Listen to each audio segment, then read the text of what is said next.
Pemirsa, sebanyak 2.775 sambungan pelanggan Perumda Tirtamusi akan terdampak pemeliharaan berkala reservoir IPA Sungai Lais yang menyebabkan gangguan distribusi air bersih sementara di sejumlah wilayah di Kota Palembang.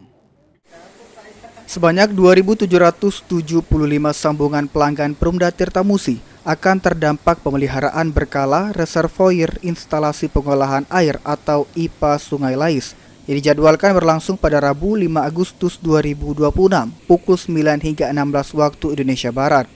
Selama proses pemeliharaan berlangsung, distribusi air bersih di wilayah layanan IPA Sungai Lais diperkirakan mengalami penghentian aliran sementara. Wilayah terdampak meliputi Jalan Intans Kunyit, Lorong Ampera 1 dan 2, Lorong Perintis, Lorong Yada, Komplek Abadi, Lorong Agung, serta Lorong Tanjungan.